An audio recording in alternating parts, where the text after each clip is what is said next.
Hola, hola. Ahí va.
Hola, ¿cómo estás, Eugenia? ¿Todo bien? Javier, ¿cómo andás? Bien, bien. Estamos viendo a ver cómo podemos hacer para... Esta semana es medio especial, ¿sí? Estamos viendo a ver si la transmisión aguanta, porque tengo entendido que con esta versión de Zoom, al estar, ¿cómo se llama? Al estar limitados por la versión, porque no tenemos la versión del departamento, quizás no se habilita, o sea, tenemos que ir actualizando el enlace de la reunión. Bien, como quieras, yo tengo una versión paga, si querés probamos con ese, que no se corta. Es bueno, pero capaz quiero asegurarme de que ahora no los mueva a los chicos de un enlace a otro. No sabía eso, no te preocupes. Eh, pero está buenísimo para tener en cuenta. Yo ahora No, justo... si no es si es la primera vez que lo usás al tuyo, te va a dejar estar. Si no, a los 40 minutos te va a saltar un cartelito que se te termina, se te corta. Claro. Yo igual recién me di cuenta que inicié sesión con la cuenta de el departamento que tengo en el teléfono, pero cualquier cosa, si llegamos a tener algún conflicto y nos expulsa, voy a ir pegando el enlace o sea, una nueva, digamos, una nueva Voy a parar, sesión. porque si nos expulsa y entramos al mismo link que vos mandaste, podemos volver a entrar todos. Ah, ok, joya. Buenísimo. Entonces, Lo que no decía a hay los problema. 40 se va a cortar, pero si entramos todos al link, podemos volver a ingresar.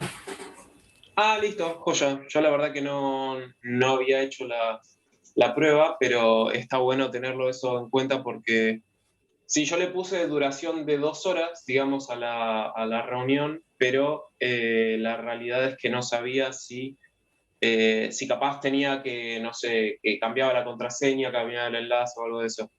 Pero si es nada más entrar y salir, joya, buenísimo. Sí. Bueno, espera que lo que voy así a hacer es salir de este usuario, entrar con el mío para que no tenga un problema con el usuario del departamento de vengo.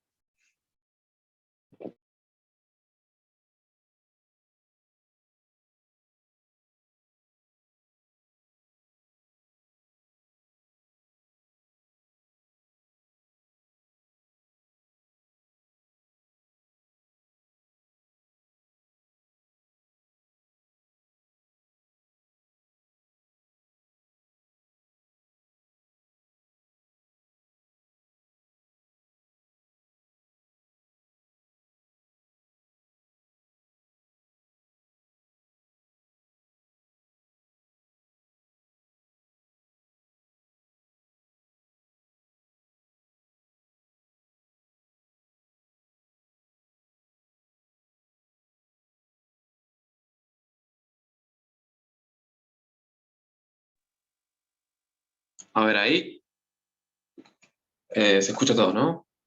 Ahí va.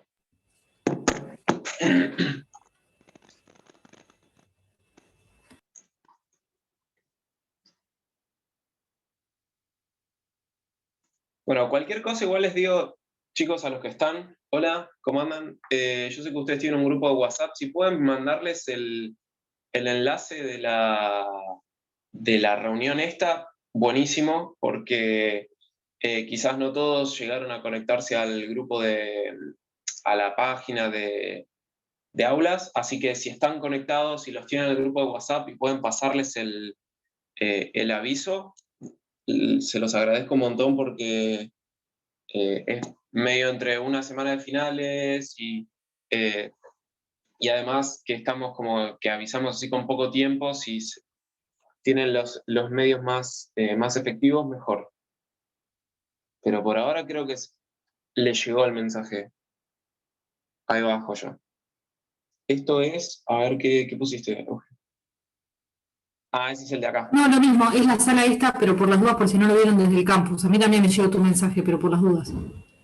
Buenísimo. Sí, porque en realidad yo sé que tiene como un poco de delay. No es que llega automáticamente, no es que se manda automáticamente, pero vamos a ver. Dame un segundo que voy a cerrar la puerta.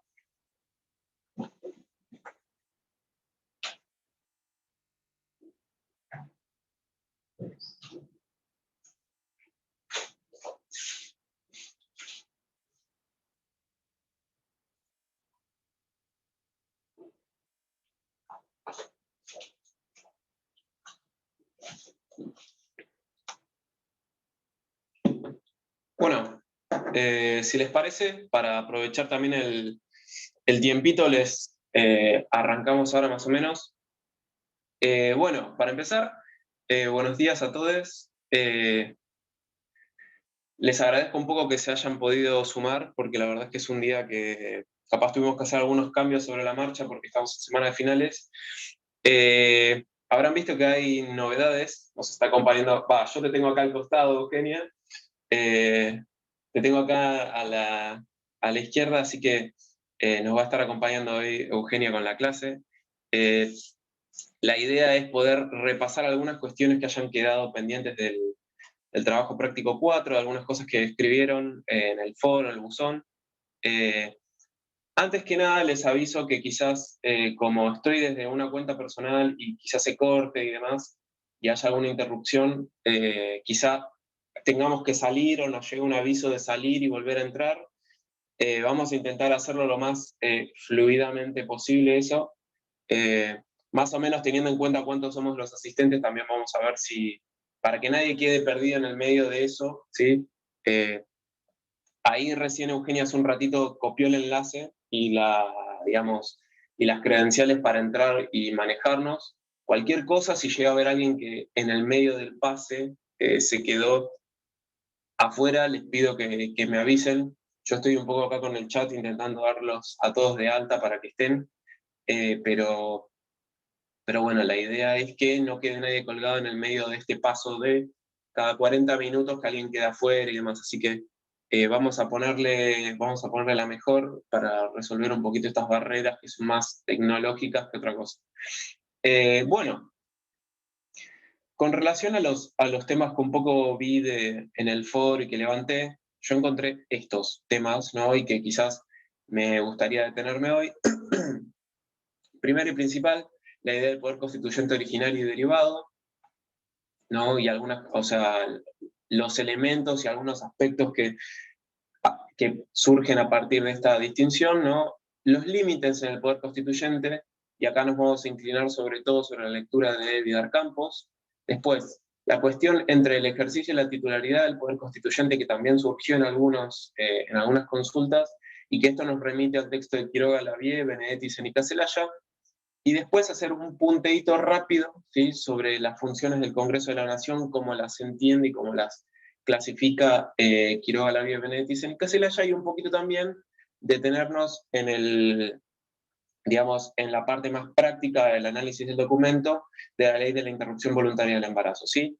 Primero, igual, antes que nada, me gustaría saber si hubo alguna duda sobre el control de lectura o algún aspecto que ustedes que quieran mencionar ahora, así lo revisamos, porque sé que también hubo algunas consultas sobre eso y me gustaría saber un poco las dudas puntuales que hayan tenido ustedes. Profe, yo tuve dudas porque en una parte preguntaban sobre la parte dogmática y eso no lo Sí, vi en ninguno de los textos, no sé, lo tuve que buscar en así googlearlo porque no lo vi. Y también había un punto del control de lectura sobre las diferencias bien marcadas de la Cámara de Diputados y la de Senadores y eso tampoco lo vi en los textos, entonces no sabía, no sé, eso como que medio lo inventé. está todo bien. Bueno, a ver, déjame que vuelva al control de lectura, ¿sí? Bueno, voy a agarrar cualquiera de cualquier comisión, no pasa nada. Para empezar, dos aclaraciones. Quizá nosotros no lo usamos en esos términos. Todo bien, no pasa nada, están todos invitados, así que no hay ningún problema. Para empezar, la distinción entre parte dogmática y parte orgánica es una que establece eh, la doctrina respecto del contenido, ¿sí?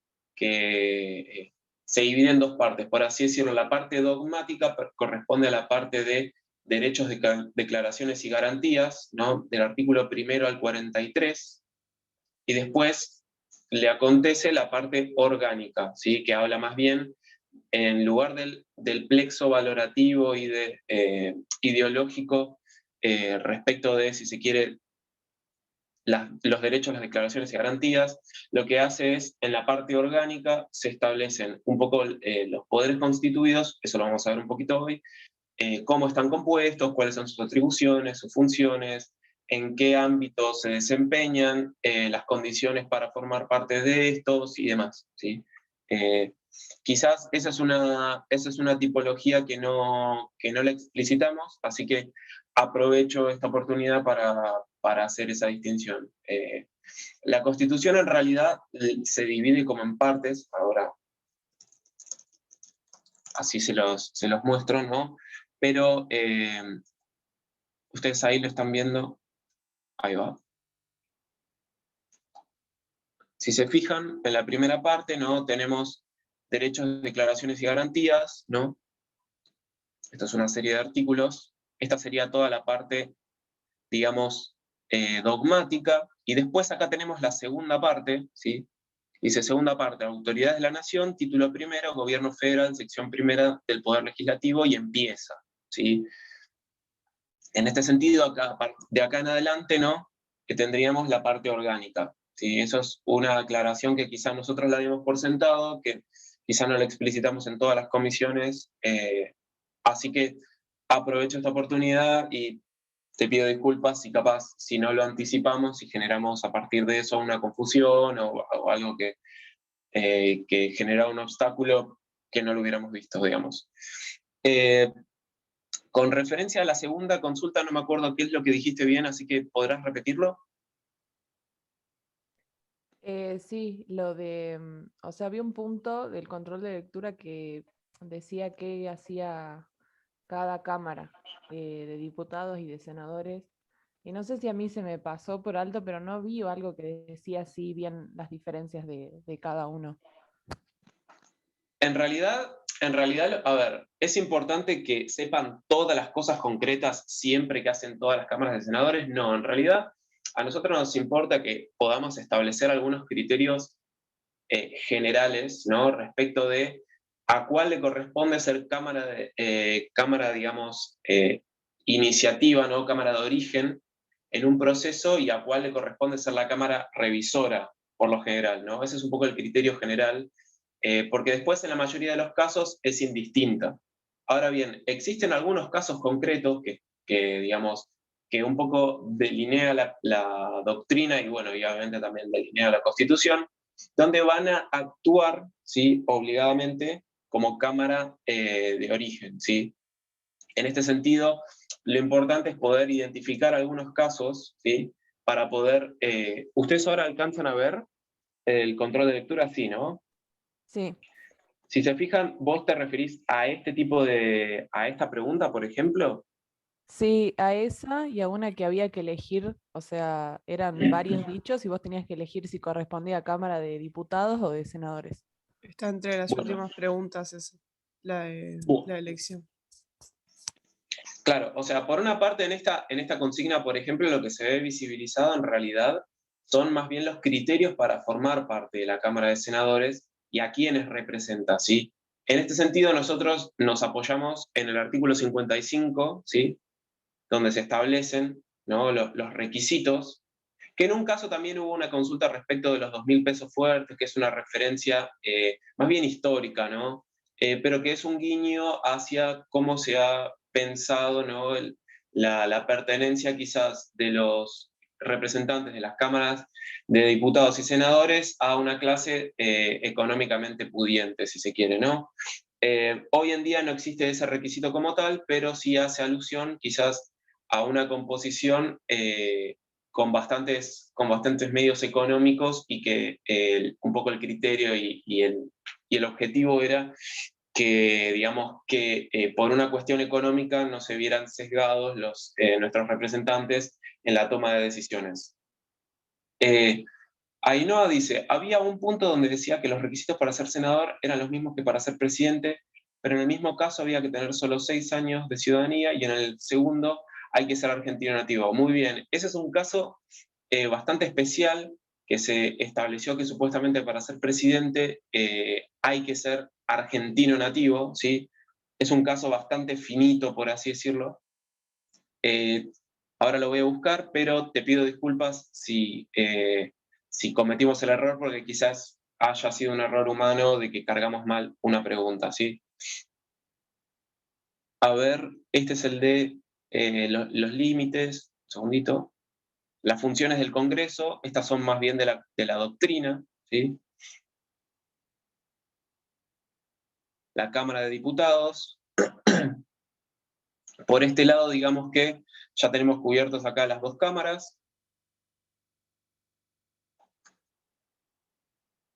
División de poderes, déjame ver a dónde llegó. Toda esta parte quedó clara, digamos, ¿no? O sea, no era el problema este, sino, ustedes dijeron el de este, por ejemplo, este era el que Sí, ustedes ese. decían, este. Sí. Bueno, en este caso, acá sí la doctrina es donde establecía los parámetros para identificar, a partir obviamente del análisis de los artículos de la Constitución, ¿sí? En este caso, si mal no recuerdo, se hace como un punteo, por así decirlo, de cada uno. En este caso, sí, en la doctrina en Quiroga Labiel estaba visible, y si no, en los artículos de la Constitución también aparecen cuáles son las funciones concretas de cada cámara en cada caso. Esto es un poco como para poder identificar algunas excepciones, ¿no?, al criterio general de que ambas cámaras pueden funcionar como cámara de origen o cámara revisora, ¿sí? En este sentido, es importante que se puedan establecer algunos casos, ¿no?, concretos como para poder dividir algunas funciones, pero como el criterio general es que ambas cámaras es indistinto, ¿sí? Nosotros acá lo que hacemos es un poco identificamos las excepciones, ¿sí? Por ejemplo, la iniciativa popular es para la de diputados, la función juzgadora en el juicio político de senadores, la función acusadora en el juicio político para diputados, Cámara de Origen en Ley de Coparticipación Federal, esta es senadores, ¿no? Sí. Iniciar el trámite ordinario de la mayoría de las leyes, bueno, en este caso es indistinto, ¿sí? Y no sé si me faltó alguna. Prestar acuerdo para el nombramiento de diplomáticos y de jueces de Corte Suprema de la Nación, también del Senado. Ahí. En este sentido, estos son más o menos algunos casos para que ustedes tengan a mano, ¿sí? Y que puedan ustedes identificar algunas excepciones a la regla general, ¿sí? No se tienen que saber todas, ¿sí?, todas las situaciones, todos los casos en los que interviene una u otra, pero sí es importante que ustedes puedan identificar que, a pesar de que existe una regla general, puedan tener a mano algunos ejemplos que sirvan de excepción a esa regla. ¿Alguna otra consulta que haya quedado respecto del control de lectura y demás? Hola, yo me incorporé un poquito Hola. tarde a la clase, no sé si por casualidad ya lo vieron. Ahora te pongo el video. Sí, está bien, hola. Yo en esta justo de la parte orgánica de la Constitución Nacional, Sí. yo también marqué que que establece las relaciones entre el Estado federal y las entidades miembros, porque la última parte del 121 al 129 habla sobre el gobierno de las provincias y deslinda un poco las facultades de cada uno. Y entonces a mí me pareció, o sea, bien marcarlo, y bueno, estaba mal. Quería alguna aclaración. Me gusta este punto de vista, porque yo creo que, a ver, si bien nosotros acá puede que nos hayamos puesto en un lugar donde el multiple choice es bastante inflexible, yo creo que en cuanto a si nosotros vamos artículo por artículo es una cosa. Ahora, desde el punto de vista de la argumentación, yo creo que vos podrías, ¿sí?, sostener cómo estas relaciones entre el Estado federal y las entidades miembros, por más de que no se vean visibilizadas en los artículos, ¿sí?, en los artículos de la parte orgánica, el criterio, ¿no? Sí podés hacer alusión a que hay una representación de los Estados miembros. Por ejemplo, en el artículo donde se establece, digamos, cuál es el régimen que le corresponde a CABA, por ejemplo, estamos hablando de la parte orgánica. Y ahí estamos hablando sobre las relaciones entre el Estado federal y la capital, ¿sí?, que en este caso sería una entidad miembro. Así que, desde un punto de vista, ¿no?, si nosotros lo pudiéramos remitir a una pregunta más bien de carácter a desarrollar, yo creo que podrías defender esta postura, digamos. No creo que está necesariamente mal, me parece, desde este punto de vista. Ahora bien, si nosotros vamos como más tajantes, ¿no?, a dónde están los artículos y dónde se identifica cada cosa y demás, quizás por la ubicación en la Constitución nos cuesta un poquito más, pero yo creo que en una respuesta a desarrollar, yo creo que la podría tomar como válida esa justificación que vos estás dando, por ejemplo. Así que lo vamos a tener en cuenta esto más para el proceso de redacción del parcial, para evitar tener este tipo de preguntas en un multiple choice y que quizás no tengas vos la oportunidad de fundamentar tu postura, que en definitiva tiene validez, ¿sí? Está bueno porque nos ayuda a atajar nosotros este tipo de problemas que quizás en una instancia de parcial, quizás el sistema el sistema que creamos un poco para evaluar no nos ayuda demasiado y te puede perjudicar por algo que no necesariamente es incorrecto, ¿sí? Así que por ese lado, buenísimo, te agradezco un montón, porque capaz nos estás evitando un problema para corregir a varios, ¿sí? Bueno, muchas gracias. No, todo bien, al contrario. Bueno, a ver si está. Voy a ver si le puedo pasar. Ahí se ve. Profe, ¿le puedo hacer una pregunta? Es referido sobre la parte orgánica. Sí. Bueno, en el control de lectura dice que la parte orgánica se refiere, o sea, que viene la palabra de órgano. Sí. En alusión a los órganos e instituciones. Sé que órgano se refiere a los poderes, ¿no? Constituidos.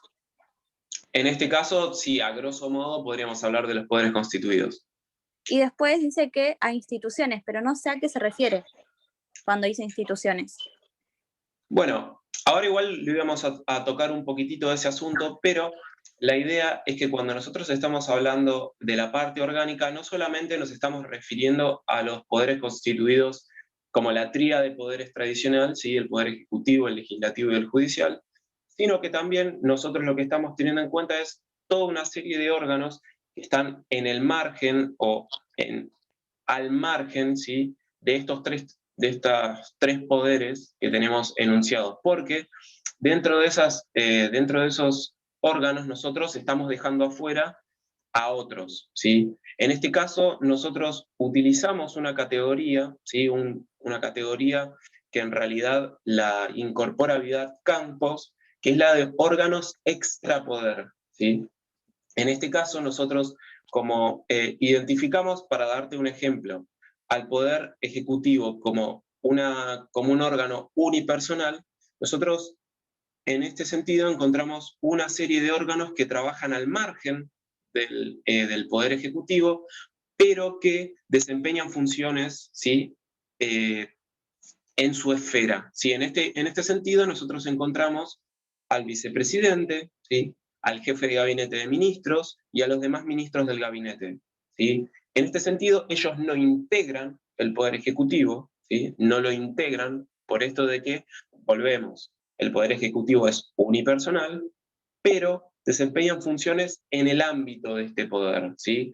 Y que justamente en la Constitución se encuentran visibilizadas, ¿no?, en una serie de artículos, y que no las podemos dejar al margen, o sea, no las podemos dejar por fuera de lo que la Constitución dice, ¿no? Estos son órganos constitucionales que crearon nuestros constituyentes, pero que no están dentro de estos tres poderes, son extrapoderes, al margen de estos poderes, ¿sí? Estos, para decirte algunos, ¿no? Pero también hay otros que nosotros encontramos como órganos extrapoderes, como por ejemplo, si nosotros hablamos sobre el defensor del pueblo, también lo encontramos en la Constitución como una figura que crean los constituyentes, pero, ¿sí?, pero que no funciona dentro del Congreso, sino al margen, ¿sí?, al margen del Congreso. Estos órganos extrapoderes tienen, por lo general, la característica de que sirven de bisagra, ¿sí?, que articulan, ¿no?, las funciones con, y que actúan también de una forma autónoma, independiente, y que ejercen funciones de control, ¿sí? No te preocupes, lo vamos a ir viendo un poquito más adelante, ¿sí? No sé si ahora en este momento no tengo muy reciente si Julia ya lo habló de esto en los teóricos, pero es algo que va a surgir, no te preocupes, ¿sí? ¿Quedó un poco más clara esta idea? Porque si nosotros nos detenemos solamente en la parte orgánica, pensando en los tres poderes, nos están quedando afuera una serie de órganos que también integran, ¿sí?, los, por así decirlo, las instituciones constitucionales que nos han dado nuestro poder constituyente.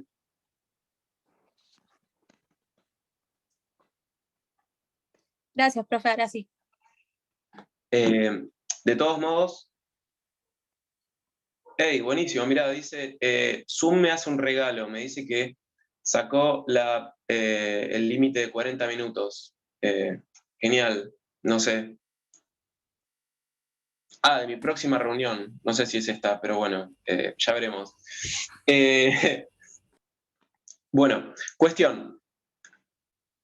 Volvemos un poquitito a, si se quiere, estos temas. ¿Quedó algo pendiente del control de lectura? Ahora que quizás esto de la parte orgánica,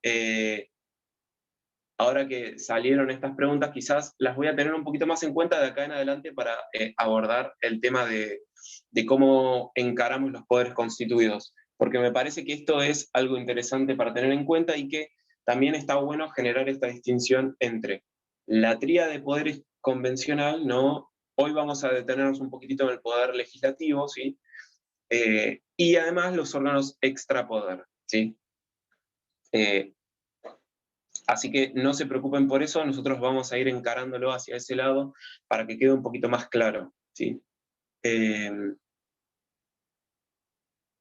Pensamos que capaz el desarrollo de las respuestas podía ayudar un poquito más, pero bueno, si hace falta lo repasamos y lo profundizamos un poquito más.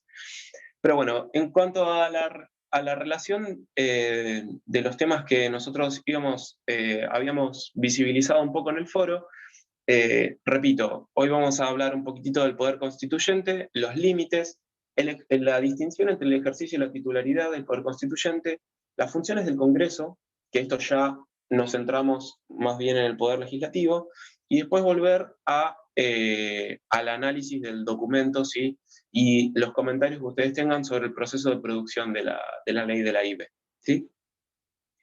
Para empezar, yo recién estuve hablando un poco del poder constituyente, ¿no? Y acá lo que yo sitúo es la definición concreta que da Vidal Campos del poder constituyente, ¿sí?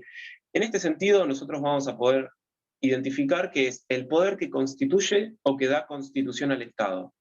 Parece una definición bastante redundante, bastante pava, ¿no? Que constituye o da constitución al Estado. En este caso nos estamos refiriendo puntualmente al poder constituyente originario, ¿no?, si lo identificamos, ¿no?, porque vemos que actúa en una etapa fundacional en la que da origen al Estado y a su estructura orgánica, ¿sí? En este sentido, nosotros vemos, ¿sí?, que este acto, en nuestro caso concreto, ¿en qué año se dio este acto de poder constituyente originario que crea la primera constitución? ¿En qué época histórica más o menos lo sitúan ustedes? 1850 y pico. 50 y pico, sí, 53. Hasta 1860, creo. Claro, bueno, eso también es una buena observación que se puede hacer respecto de que hay algunos críticos en la doctrina que hablan de que quizás la primera constitución, al no contar con Buenos Aires, tuvo algunos vicios, por así decirlo, ese proceso constitutivo, pero si nosotros nos detenemos bien en ese momento, ese sería nuestro primer punto de partida, ¿no?, de evidencia de una constitución argentina, ¿sí? Así que lo podríamos situar en 1853 el inicial, pero sí es verdad que después, en 1859-60, se incorpora a Buenos Aires a la Constitución y ahí ya empezamos a hablar sobre un poder constituyente derivado, ¿sí? Porque se empiezan a introducir reformas y adhesiones, ¿no?, en este caso la de Buenos Aires, pero a lo largo del tiempo se van a ir dando, ¿sí?, reformas constitucionales que agregan contenido, reforman elementos, introducen nuevo material, y nuevo contenido a nuestra ley suprema, ¿no? Si nosotros pensamos en nuestro sistema de derecho argentino, vamos a encontrar que hay una pirámide, ¿no?, y que en la punta más alta vamos a encontrar a la Constitución argentina. Hasta que tuvimos nosotros una última reforma de 1994, ¿sí?, donde además de tener la Constitución, el texto de la Constitución, se incorporó otra cosa más, ¿sí? ¿Alguien sabe de lo que estoy hablando? ¿De qué se incorporó en la reforma de 1994, además de la Constitución, a este nivel? La autonomía de capital de la Ciudad Autónoma de Buenos Aires. Ese aspecto sí se incorporó, pero pensemos que la Ciudad Autónoma de Buenos Aires no está por encima, ¿sí?, no está por encima del ordenamiento jurídico, sino yo me estoy refiriendo a una serie de normas, ¿sí?, de tratados internacionales sobre derechos humanos que se incorporaron a la misma jerarquía, ¿sí?, que la Constitución Nacional. Es decir que a partir de 1994, ¿sí?, se les dio jerarquía constitucional a determinados tratados internacionales sobre derechos humanos. Esto fue una influencia bastante directa sobre a partir del proceso de los gobiernos de facto que hubo, y que se vio como una necesidad explicitarlos, ¿sí?, explicitar este contenido, ¿sí?, de derechos humanos, y que a partir de esa reforma de 1994 adquirió jerarquía constitucional. O sea que hoy remitirse a esos tratados internacionales sobre derechos humanos, en la escala, digamos, de jerarquía normativa, estamos hablando en el mismo nivel que remitirse a la Constitución Nacional. Si ustedes se acuerdan, cuando nosotros estuvimos viendo el DNU, en una parte, sí, Alberto Fernández hablaba se remitía a determinados tratados internacionales sobre derechos humanos en cuanto a lo que refería a la libertad, ¿sí?, a que la libertad era un valor absoluto, que era importante no restringirla, porque era un derecho que estaba reconocido a todos los habitantes y demás, ¿no? Y que por motivos de orden público y de una necesidad superior, en este sentido, la salud de todos los habitantes, que él consideraba que estaba justificado, ¿sí?, restringirla o limitarla, ¿sí? Bueno, un poco ahí lo que está haciendo Alberto Fernández es, cuando se remite a estos ámbitos, ¿no?, cuando se remite a estos tratados internacionales sobre derechos humanos, está refiriéndose justamente a estas normas que están en el punto más alto de la pirámide de los normativa nuestra que tenemos, ¿no? Entonces, no se está refiriendo a cualquier contenido normativo, sino a contenido que nosotros valoramos como ley suprema, a la misma altura que nuestra ley suprema, ¿sí? ¿Por qué les menciono este caso de los tratados internacionales sobre derechos humanos? Primero y principal, por su importancia, ¿no?, a nivel de jerarquía constitucional, pero también porque ha sido uno de los grandes aspectos que se han tenido en cuenta para la última reforma constitucional. Yo les recomiendo todos los años, ¿sí?, un documental del canal Encuentro que habla un poco sobre este proceso, concretamente sobre el Pacto de Olivos, que fue una serie de reuniones que se fueron dando en la Quinta de Olivos, ¿sí?, donde se reunieron los dos principales actores y representantes de las fuerzas políticas del entonces, para justamente dialogar y debatir sobre el proceso de reforma constitucional. Ustedes, como sabrán, y que vamos a ver un poquito más adelante también, la reforma constitucional requiere de que se presten una serie de requisitos que conllevan, si se quiere, un acuerdo político muy importante. Entonces, es interesante que ustedes puedan acceder quizás a una especie de documental reducido sobre cómo se dio y en qué contexto, ¿sí?, en el marco de qué situación se dio esta reforma constitucional. Yo ahí les pegué recién el enlace, a ver, ahí va, ahí lo ven, para que, si ustedes pueden, lo puedan chusmear, ¿sí? Porque quizás, a ver, es un tema interesantísimo, el de la... Uy, lo pegué en privado, perdón, ahí va.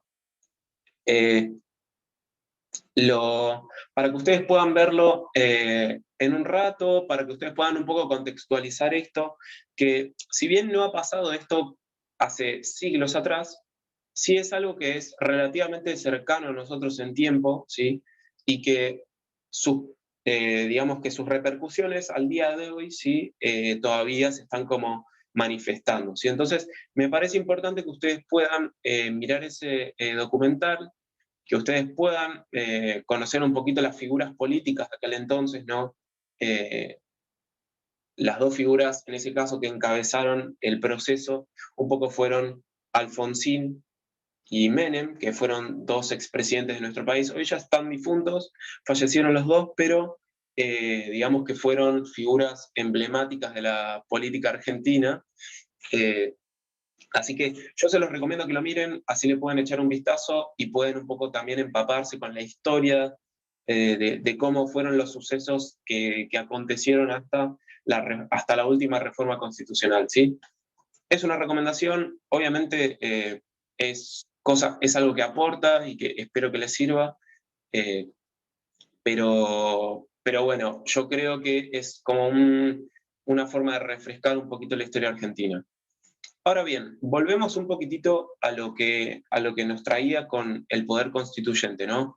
La última reforma que nosotros vemos, el último acto, por así decirlo, del poder constituyente derivado, se vio en esta reforma de 1994, donde uno de los aspectos más importantes fue ¿no? El otorgamiento de jerarquía constitucional a una serie de tratados internacionales sobre derechos humanos. Si ustedes quieren ir más precisamente a donde hoy eso se encuentra visibilizado, lo van a encontrar en el artículo 75, inciso 22, donde se habla concretamente sobre cuáles fueron estos tratados internacionales sobre derechos humanos que adquirieron jerarquía constitucional. Esto yo se los menciono para que cuando veamos un poquitito más las funciones del Congreso, podamos ver a dónde remitirnos, ¿sí? Porque lo vamos a ver, es muy importante, lo vamos a retomar esto también para la última unidad del programa, que es la de tratados internacionales y organizaciones internacionales. Ahora bien, este aspecto que viene ahora a continuación, sí es muy interesante porque un poco acá nos metemos ya más en un debate de la doctrina y de sus aportes, ¿no? Entonces, me parece que es importante que nosotros podamos identificar un poco cómo están las posturas, ¿no? Cómo son algunas de las posturas que propone la doctrina y un poco también que veamos qué es lo que dice la Constitución propiamente, ¿sí? La pregunta es bastante sencilla, ¿no? ¿El poder constituyente tiene límites? ¿Sí o no? Bueno, lo particular de esto es que justamente ambas respuestas podrían llegar a ser satisfactorias, ¿no? Porque nosotros podríamos hablar de que el poder constituyente tiene límites, como que no, y esto es un poco, ¿no?, cómo se abre el debate al interior de la doctrina, ¿sí? Entonces, en un principio lo que yo voy a hacer es un poquitito explicitar y elaborar, ¿no?, lo que propone Vidar Campos, ¿sí? Esto lo explicito para que ustedes, cuando vayan al texto de Vidar Campos, puedan un poco ver esta postura visibilizada, aun cuando sabemos que Quiroga Lavie tiene otra y elabora otros límites, ¿sí? En este sentido, ¿sí? Lo que primero dice Vidar Campos sobre el poder originario es que es ilimitado, ¿sí? En el sentido de que no reconoce ni tiene límites provenientes de una instancia de derecho positivo superior. ¿Qué significa esto de que no tiene límites provenientes de una instancia de derecho positivo superior? Esto significa, lisa y llanamente, que no reconoce, ¿sí? este acto, ¿no? de dar, de constituir una constitución, no reconoce una instancia, ¿sí? de derecho escrito, ¿sí? reglamentado, una ley previa superior, ¿sí? Ahora bien, ¿qué es lo que ocurre en este caso? ¿Sí? Nosotros vemos que estos constituyentes no actúan en un vacío, ¿sí? porque hubo una serie de pactos previos, que se celebraron entre las provincias, pero que, ¿sí? pero que no han condicionado, que no han limitado la capacidad del poder constituyente originario para poder crear y gestar una constitución, ¿sí? La Confederación se había dado, ¿sí? A través de pactos preconstituyentes algunas especies de un marco de entendimiento para su funcionamiento, pero no se reconoce al momento de crear una constitución una instancia superior, ¿sí? Sí, uno puede hablar de instancias previas, pero no de una superior, ¿sí? En este sentido, esto es un poco lo que reconocería Vidar Campos como que no se vería limitado el poder constituyente originario, ¿sí? Ahora bien, les aviso que estén atentos por si se llega a cortar la sesión. Ahora bien, ya saliendo, ¿no? del caso del poder constituyente originario que da la primera constitución, nosotros vemos que Vidar Campos señala que existen algunos límites al respecto, ¿sí? Es decir, en las instancias donde actúa el poder constituyente en su carácter de poder constituyente derivado, ¿sí? En el primer caso que menciona Vidar Campos, él hace referencia a la existencia de contenidos pétreos. ¿Esto qué significa? Se refiere a la situación donde existe determinado contenido, ¿sí? en el aspecto material, que no sería posible reformar o modificar a través de un proceso de reforma, ¿sí?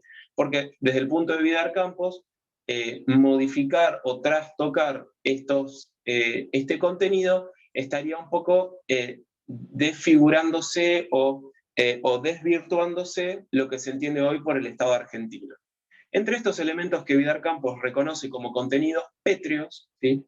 reconoce él la forma de Estado federal, la forma de gobierno representativa, la forma de gobierno republicana y, atención, la confesionalidad del Estado, es decir, la relación que hoy tiene, ¿sí? que hoy tiene el Estado argentino para con la Iglesia Católica. Fíjense que estos contenidos son más bien si se quiere, una elaboración teórica de Vidar Campos y no necesariamente, ¿sí?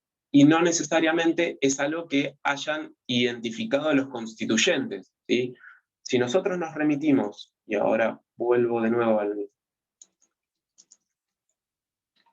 a la Constitución, la Constitución dice lo siguiente: la Constitución puede reformarse en el todo o en cualquiera de sus partes. La necesidad de reforma debe ser declarada por el Congreso por el voto de 2/3 partes al menos de sus miembros, pero no se efectuará sino por una convención convocada al efecto. Les pido que nos tengamos en la primera parte donde dice la Constitución puede reformarse en el todo o en cualquiera de sus partes, porque acá los constituyentes son bastante claros respecto de que no existe contenido alguno que fuera intocable, por así decirlo. ¿Sí? En este sentido, sí quizás cabe la observación que hace la doctrina de que este tipo de modificaciones serían muy difíciles, por ejemplo, ¿no? abandonar abandonar nuestra forma de gobierno actual y establecer una monarquía, por ejemplo, ¿no? O abandonar nuestra forma de Estado federal e introducir, por ejemplo, un Estado unitario, ¿sí? Pero, en un principio, la Constitución misma, en su artículo 30, no prohíbe o por lo menos indica que ningún contenido está libre de estar protegido en contra de una modificación, ¿sí? En este sentido, una interpretación más literalista de la Constitución habilitaría una reforma de cualquier aspecto, ¿sí? De cualquier elemento que contiene, ¿sí? De cualquier artículo.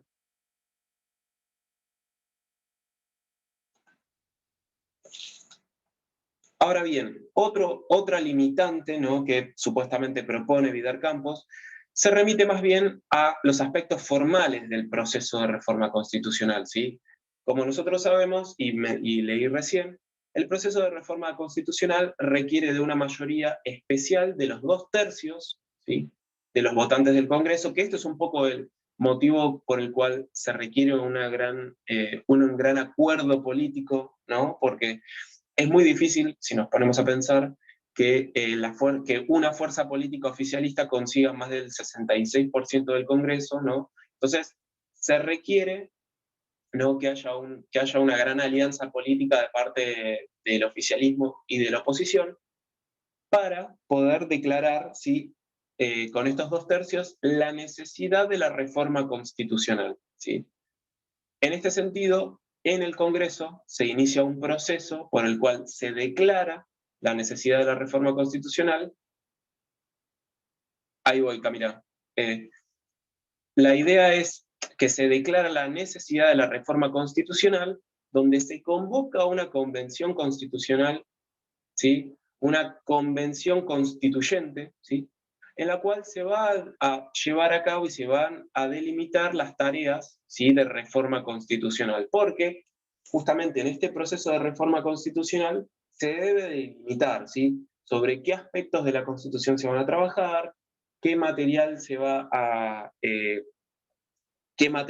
reformar, qué artículos, de qué manera, quiénes van a ser los constituyentes convocados, dónde se va a trabajar, ¿sí?, durante cuánto tiempo. Entonces, desde ese punto de vista, ¿sí?, se va a iniciar un proceso que va a tener algunas limitaciones que si nosotros nos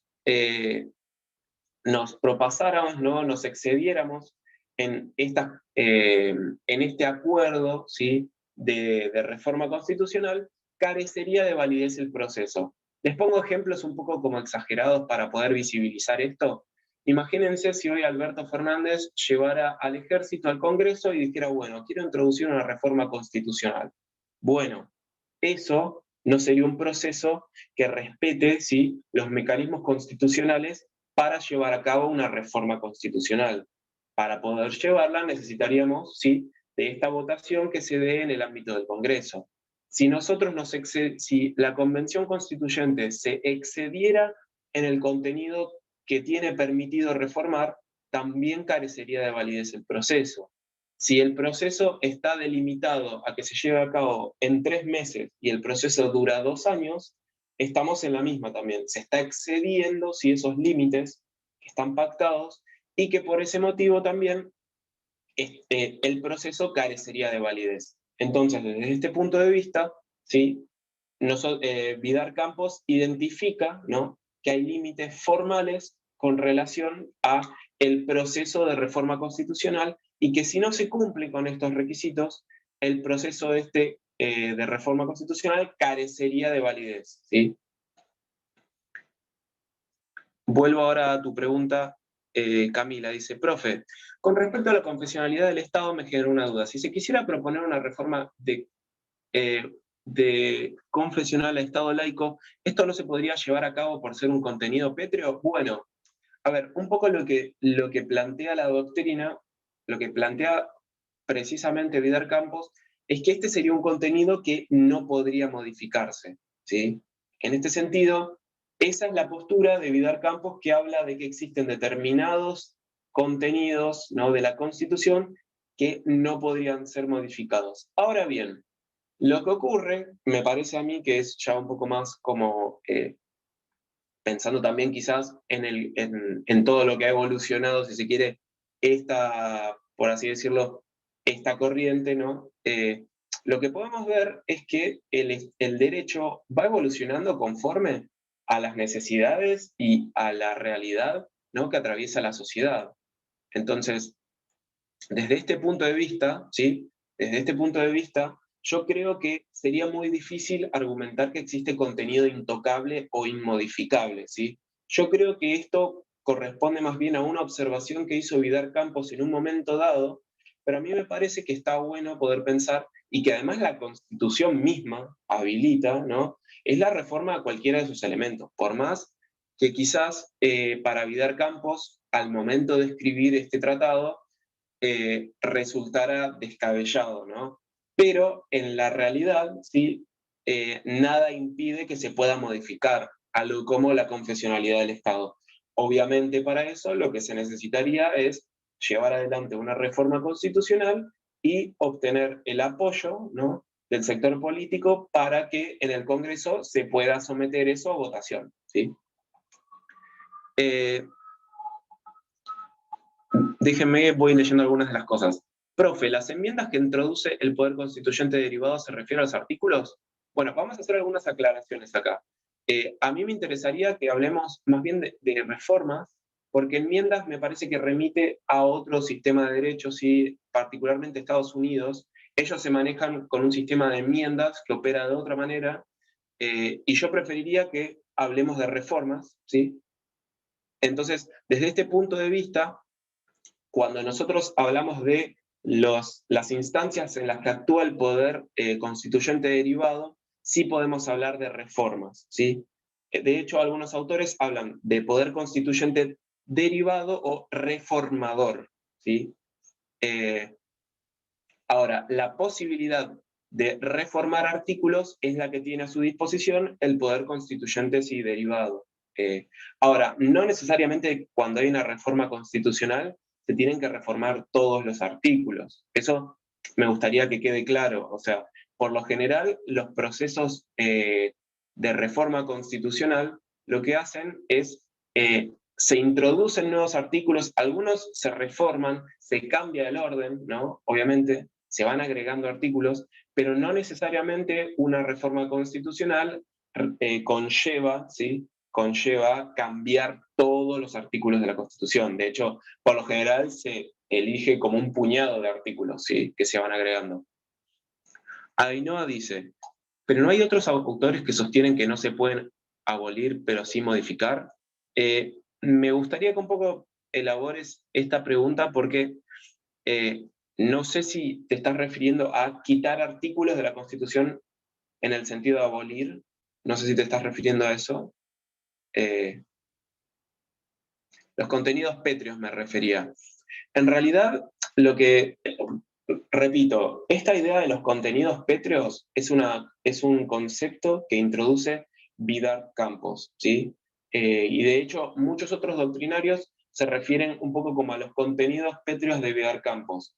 Se pueden modificar, sí, y de hecho otras posturas de otros juristas habilitan esta posibilidad, ¿no?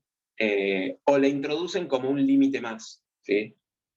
Pero un poco lo que siempre, si nosotros nos acercamos, ¿no?, y nos apegamos a la interpretación literalista de lo que dice la Constitución, nosotros podemos identificar ahí que no existen contenidos pétreos, ¿sí? Desde este punto de vista, muchos autores pueden hablar de que en la práctica es muy difícil, ¿sí?, llegar a un consenso que habilite la modificación de los contenidos pétreos, pero en la realidad, ¿sí?, la Constitución en ningún lugar habla de que exista contenido que esté prohibido de modificaciones, ¿sí? Digo esto porque es importante establecer un poco la distinción entre lo que opina la doctrina, ¿no?, y que un poco nosotros nos nutrimos de estos contenidos, y por otro lado, lo que dice nuestra fuente primordial, ¿no?, que es la Constitución. Que si nosotros leemos la Constitución, no encontramos evidencia de esto, ¿sí?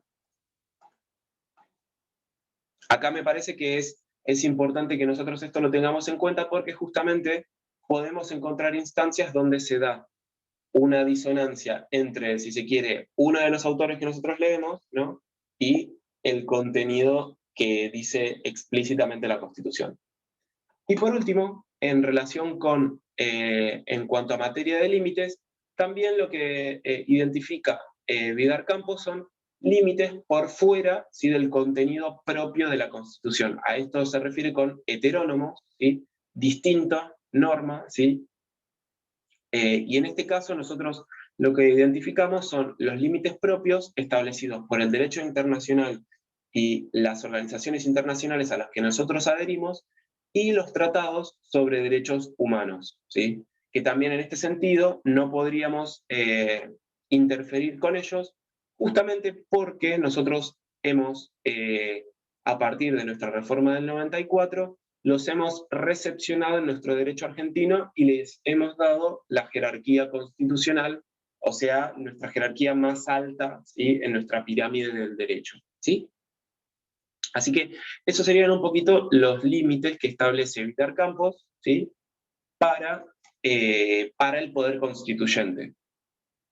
Fíjense, si ustedes estuvieron viendo desde el punto de vista de Quiroga, Lavie, Benedetti, Sénica, Celaya, operan otros límites, ¿sí? Límites del derecho natural, límites procesales, límites del derecho argentino, límites, un poco también se hace referencia a las cláusulas pétreas.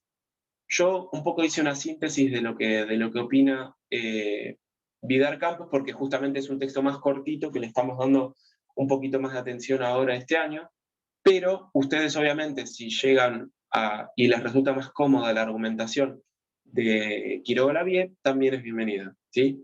De todos modos, un poco lo que yo quiero con esta pregunta, ¿no?, del poder constituyente tiene límites, es también poner en funcionamiento algún tipo de forma de pensar, ¿no? Porque acá lo que nosotros estamos viendo es lo siguiente, ¿no? Que por una parte tenemos una pregunta que quizás permitiría dos opciones de argumentación, y que según ustedes un poco el camino que elijan, ¿no?, y lo que ustedes opinen y su visión crítica, ¿no?, de cómo ustedes pueden ver el derecho y el alcance del poder constituyente, que ustedes también puedan sacar algunas especies de gérmenes de argumentación, ¿no? Obviamente esto siempre apoyado en fuentes de autoridad, ¿no? Si ustedes se quieren apoyar en la posición de Quiroga Lavie, de Vidar Campos, se quieren apoyar en la Constitución, está excelente, y es importante que ustedes también siempre puedan citar de dónde vienen un poco esta elaboración que están haciendo a la hora de justificar su respuesta. Esta, por ejemplo, podría ser tranquilamente una pregunta de parcial, donde ustedes pueden, ¿no? O sea, no es tan importante quizás el sí o el no, ¿sí?, sino más bien el proceso y el recorrido que ustedes hacen para llegar a esta respuesta que a ustedes les habilite, si se quiere, una oportunidad para explicitar, ¿no?, todo este recorrido de las lecturas de la doctrina. ¿Qué más? A ver, ¿dónde estamos? El ejercicio y la titularidad del poder constituyente, sí. En este caso, esto ya salimos del texto de Vidar Campos y nos detenemos en el ámbito, ¿sí?, de Quiroga Lavie. Acá lo que nosotros encontramos es una distinción entre dos posturas, ¿sí? Por una parte, nosotros encontramos la postura clásica, donde se vería como identificada, digamos que el poder constituyente, por una parte, existe un titular que es el pueblo, es decir, el conjunto, ¿no?, el conjunto de los votantes que tienen derecho, de todos los que tienen derechos políticos y que pueden, en definitiva, elegir a representantes o ser electos como tales, y por otro lado, quienes ejercen el poder constituyente, que estaría limitado únicamente a los representantes, ¿no? Desde este punto de vista, podría verse que hay un colectivo muy grande que sería el pueblo, ¿no? Pueblo entendido como lo venimos identificando y en el sentido que nosotros le venimos dando en la materia, ¿sí? No en otras acepciones que hemos estado un poco ya zanjando, ¿no?, por así decirlo. Entonces, desde este punto de vista, el titular sería el pueblo, ¿no? Pero que quienes ejercen este poder constituyente sería un grupo muy reducido, nuestros representantes, es decir, las personas que nosotros elegimos a través de los procesos electorales. Ahora bien, un poco la crítica que hace Quiroga Lavie es que este proceso, si se quiere, deja un poder que es sumamente importante y que transformador en manos de unos pocos. Entonces, lo que Quiroga Lavie hace es introduce también la posibilidad de poder hablar de volcarse más bien hacia la postura de la sociología política, que en realidad lo que hace es desdibuja la distinción entre el pueblo y sus representantes para que haya, si se quiere, una circulación mucho más democrática del poder constituyente, ¿no? Sobre todo para pensar en que está presente en una serie de actos más allá de quienes están, por ejemplo, ocupando el Congreso, ¿no? Sino que esta voluntad del poder constituyente se vería manifiesta de una forma más permanente, ¿sí? Y que circula de una manera mucho más colectiva que si está concentrada en la mano de unos pocos, ¿sí? En este sentido, lo identifica de una forma, si se quiere, como mucho más descentralizada, ¿sí? ¿Quedó más o menos claro cómo vamos viendo la idea del poder constituyente? Porque quizás yo me adelanté con algunas cosas, ¿no? Pero cuando nosotros pensamos en el poder constituyente como un poder que constituye y da constitución al Estado, un poco el resultado, ¿sí?, de esta constitución que da, ¿sí?, que crea el poder constituyente, que nosotros vemos un poco visibilizado en el preámbulo de la Constitución, ¿no? En esto de nosotros, los representantes unidos, en asamblea, bla, bla, bla, bla, bla, ¿no? Todo esto que da lugar, esta voluntad creadora da a un poder, da a esta Constitución, y que además también lo que habilita es a la creación de los poderes constituidos, ¿sí? ¿Sí? Y acá es donde nosotros vamos a encontrar a la tríada, ¿sí?, a la tríada clásica de poderes, pero que además, si nosotros volvemos y un poquito retomando la consulta de la compañera, también nosotros vemos otros órganos que se encuentran visibilizados en nuestra Constitución, ¿sí?, que son, a grosso modo, estos órganos extrapoderes, ¿sí?, que identificamos en nuestra parte orgánica, ¿sí? No se preocupen, nosotros hoy no vamos a hablar sobre órganos extrapoderes, creo que esto también lo estuvo hablando Julia en las clases teóricas. Acá, María Eugenia, quiero ver si me podés aclarar esto. Ella ya estuvo hablando de poderes, de extrapoderes, ¿no? ¿No? ¿Todavía No, en no?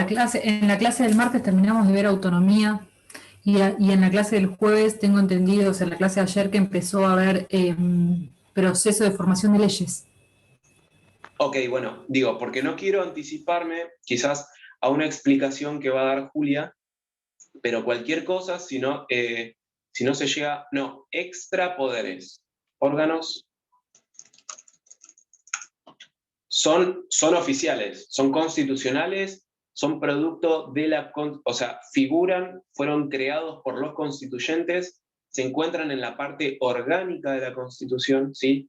No es que son extraoficiales porque no son legítimos, son clandestinos, no, son oficiales, son constitucionales, ¿sí?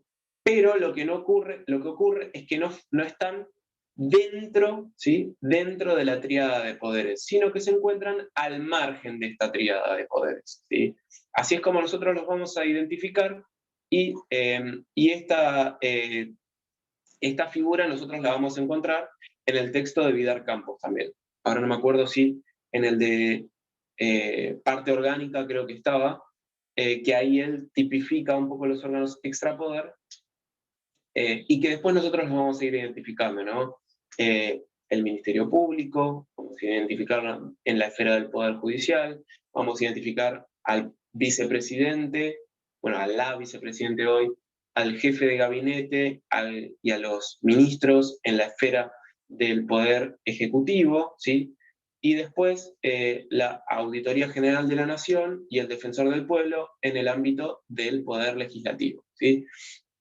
No se preocupen, nosotros vamos a verlo, y si no es acá, va a ser en la clase de Julia, así que no se preocupen por eso. Ella tiene un gráfico que está muy copado, que seguramente lo va a usar para la presentación, así que no se preocupen, ¿sí? Si se fijan, ustedes van a encontrarlos todos estos tipificados en la Constitución, así que por ese lado no es que son extraoficiales, están ocultos o lo que fuera. De hecho, yo, como una recomendación que les hago para ahora que cuando empecemos a ver estos órganos extrapoder, yo les recomiendo que entren a las páginas oficiales, ¿sí? Porque la Constitución es un ámbito que no es del todo descriptivo, ¿sí? Si yo los llevo a la Constitución, por ejemplo,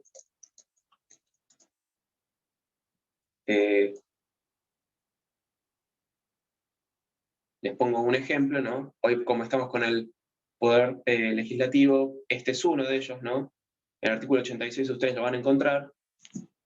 El Defensor del Pueblo es un órgano independiente, instituido en el ámbito del Congreso de la Nación, que actuará con plena autonomía funcional, sin recibir instrucciones de ninguna autoridad. Su misión es la defensa y protección de los derechos humanos y demás derechos de garantías e intereses tutelados en esta Constitución y las leyes, ante hechos, actos o omisiones de la Administración y el control del ejercicio de las funciones administrativas públicas.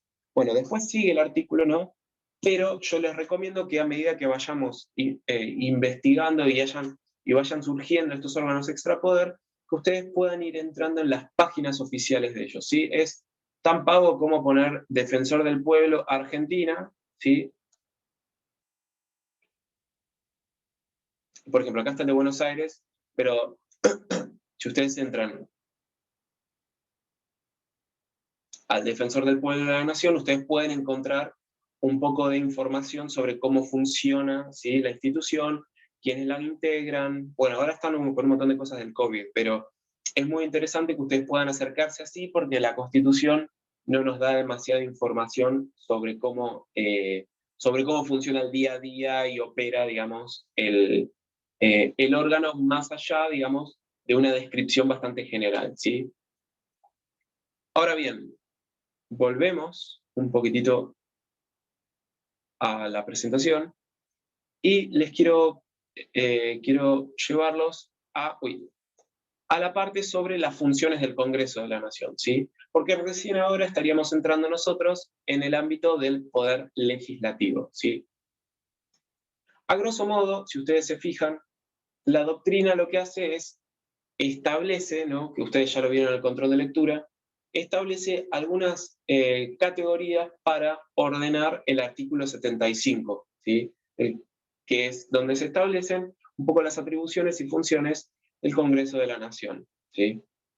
Nosotros sabemos que nuestro Congreso de la Nación es bicameral, ¿no?, que tiene 2 cámaras, la de diputados y senadores, que tiene una composición orgánica multipersonal, ¿sí?, colegiada, como se llama, ¿no? ¿Alguien sabe cómo está compuesto el Congreso de la Nación? ¿Cuántas personas hay en cada uno? A ojo, más o menos. Diputados sé que son unos 200 y algo, y senadores 63, por ahí. Estás más o menos cerca, estás más o menos cerca. Hay uno que está bien, está bien. En el caso de diputados está la composición en base a la cantidad de habitantes que tiene cada Estado miembro, ¿sí? Entonces, desde ese lugar, las provincias que tienen más población tienen más representantes, ¿sí? Por eso, por ejemplo, Buenos Aires, Córdoba, Santa Fe, son provincias que agrupan muchos representantes del Congreso, pero en el caso de la Cámara de Senadores, tiene una composición fija, ¿sí? Cada Estado miembro, exactamente, Ornella. La Cámara de Senadores tiene 72 senadores, ya que le corresponden a cada Estado miembro 3, ¿sí? 2 por el oficialismo y 1 por la oposición, o sea, por el segundo partido que obtiene más votos, digamos. Entonces, por ese lado, la Cámara de Senadores tiene una cantidad fija, ¿no? Y por el otro lado, la Cámara de Diputados va fluctuando según la cantidad, va recibiendo cada Estado miembro, una cantidad de representantes conforme a sus integrantes, ¿no? A sus habitantes que tiene cada provincia. Ahora bien, nosotros en el caso del texto de Quiroga Lavie nos encontramos con que los autores establecen estas 5 categorías, ¿no? Primero me voy a detener en la legislativa, que es un poco como por la que más se lo conoce, ¿no? El Congreso, que es por su función para establecer normas de carácter general o particular. Esto es lo que más ocupa, ¿sí?, las tareas y los quehaceres diarios del Congreso, ¿no? Cuando nosotros pensamos en el proceso de formación de las leyes, estamos pensando en esta función concretamente, ¿no? Si nosotros pensamos en el proceso de la ley que nosotros estamos viendo sobre la interrupción voluntaria del embarazo, nos encontramos en este caso, ¿sí? Cuando vemos la ley Micaela, la ley de la ESI y todas estas leyes, nos estamos encontrando en este proceso, ¿no? En el que Julia, según como dijo Eugenia, estuvo relatando un poquito en esta semana. Así que, por ese lado, esta sería la tarea, digamos, por excelencia y la que más recursos y tiempo ocupa al Congreso. Sin embargo, no es la única, ¿sí? Nosotros, ahora que ya vimos un poquito el poder constituyente, y que ya sabemos que al Congreso le corresponde la tarea de la reforma constitucional, la vemos, ¿sí? La doctrina le atribuye el nombre de preconstituyente, en el sentido de que al Congreso le corresponde declarar la necesidad de la reforma de la Constitución Nacional. A esto yo los remito siempre al artículo 30, ¿sí?, que es donde justamente ahí los autores hacen como la mirada de láser, porque justamente acá es donde se los voy a...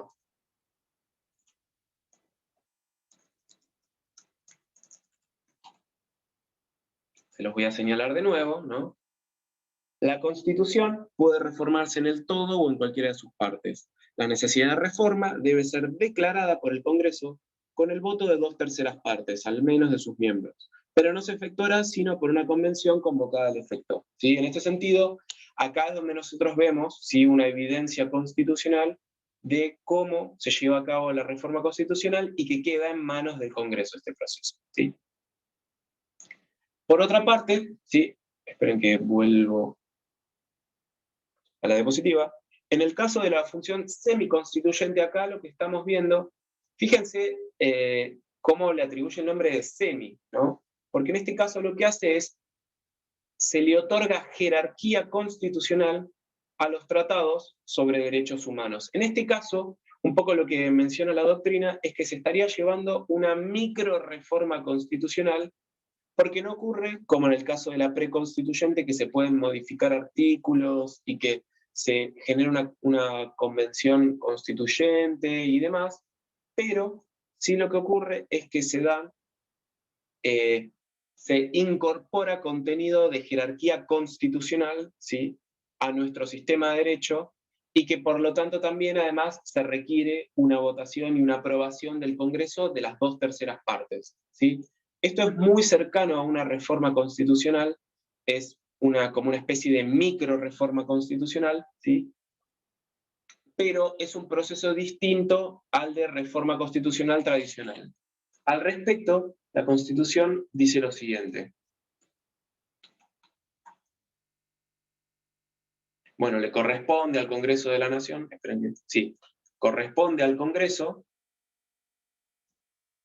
aprobar o tratar tratados concluidos con las demás naciones y con las organizaciones internacionales y los concordatos de la Santa Sede.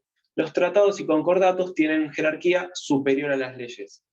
Acá a mí me gustaría hacer una aclaración, ¿no?, como para no confundirnos, porque hay un montón de tratados que pueden ser superior a las leyes, pero a mí me interesa que le prestemos atención a los tratados internacionales sobre derechos humanos, que son los que tienen jerarquía constitucional, ¿sí? Porque, por ejemplo, un tratado para un convenio con China para venderles chanchos, no necesariamente, o un convenio del Mercosur, está por encima de nuestras leyes locales, pero no necesariamente tiene jerarquía constitucional, ¿sí?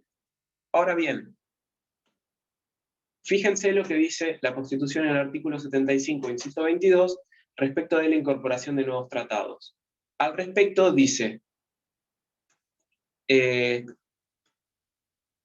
las condiciones de su vigencia tienen jerarquía constitucional, no derogan artículo alguno de la primera parte de esta Constitución, o sea, la parte dogmática, ¿sí? Del 1 al 43, y deben entenderse complementarios de los derechos y garantías por ella reconocidos. Solo podrán ser denunciados. En este sentido, denunciados se entiende como que Argentina se apartaría de estos tratados, ¿sí? Que elige no verse obligado y elige, digamos, apartarse de ellos. Sí, un poco como lo que ocurrió con Venezuela hace unos años, que ellos denunciaron el tratado del Pacto de San José de Costa Rica, un tratado importantísimo sobre derechos humanos, y dice, en su caso, por el Poder Ejecutivo Nacional, previa aprobación de las 2/3 partes de la totalidad de los miembros de cada Cámara. Los demás tratados y convenciones sobre derechos humanos, luego de ser aprobados por el Congreso, requerirán del voto de las 2/3 partes de la totalidad de los miembros de cada Cámara para gozar de jerarquía constitucional, ¿sí? En este sentido, nosotros acá encontramos la evidencia concreta, ¿no? de cómo estos tratados internacionales sobre derechos humanos pueden ingresar e ingresan, ¿no? a nuestro derecho interior, nuestro derecho argentino. Esperen que vuelvo un poquitito. Ahí va. Por otra parte, ¿sí? además de estas tres, ¿no? nos encontramos ante la función ejecutiva, ¿sí? donde acá el Congreso se encarga de disponer medidas concretas para casos o situaciones no recurrentes, que en este caso son situaciones que se dan de forma ocasional, ¿sí? no todo el tiempo, no es tareas del día a día, pero que le corresponde al Congreso, ¿sí? Expresarse, y por lo general lo hace a través de una ley, ¿sí? En este caso, por ejemplo, podemos encontrar la declaración del estado de sitio o la intervención federal de un Estado miembro, ¿sí? O la aprobación del presupuesto nacional, ¿sí? Como situaciones donde el Congreso se encarga de intervenir para resolver y disponer de medidas concretas. Otro caso muy concreto que ustedes seguramente habrán visto es en el caso del arreglo de la deuda externa, para contraer deuda y para convenir y arreglar la deuda, ¿sí? En este caso, quizás en la tele ustedes habrán visto mucho que van los presidentes a hablar y se reúnen con la gente del FMI y tienen reuniones y demás, pero más allá de ese proceso de negociación, lo que ocurre es que después el Congreso, ¿sí? dispone esa medida concretamente, ¿sí? Por otra parte también, otra de las funciones que ejerce el Congreso son las funciones de contralor, o sea, de control. En este sentido, al Congreso de la Nación también se le reconocen algunas funciones que le permiten controlar y supervisar a los demás poderes del Estado federal. Ustedes van a ver que todos los poderes, existe algo que se llaman checks and balances, que son unas especies de controles y contrapesos que encuentran, digamos, que se les otorgan a todos los poderes constituidos para poder ejercer control mutuamente, ¿sí? Los poderes no es que tienen vía libre para todo y que tienen un poder irrestricto, sino que existen algunas especies de dispositivos que los constituyentes han plasmado en la Constitución para habilitar, ¿sí? Para habilitar para que los poderes constituidos sean responsables y puedan ser supervisados, ¿sí? En el caso del Congreso de la Nación, les pongo un ejemplo, se encuentra la situación del juicio político. La función de contralor es común a todos los poderes de la tríada, entonces, sí, a ver, atención, porque en realidad lo que hace Quiroga Lavie es, le reconoce, ¿sí? Le reconoce y le pone este nombre al Congreso, ¿sí? Pero todos los poderes constituidos tienen formas, ¿sí? de revisar y de ejercer un control de la constitucionalidad y sobre todo de estar al tanto y de intervenir, ¿sí? en procesos de otros poderes.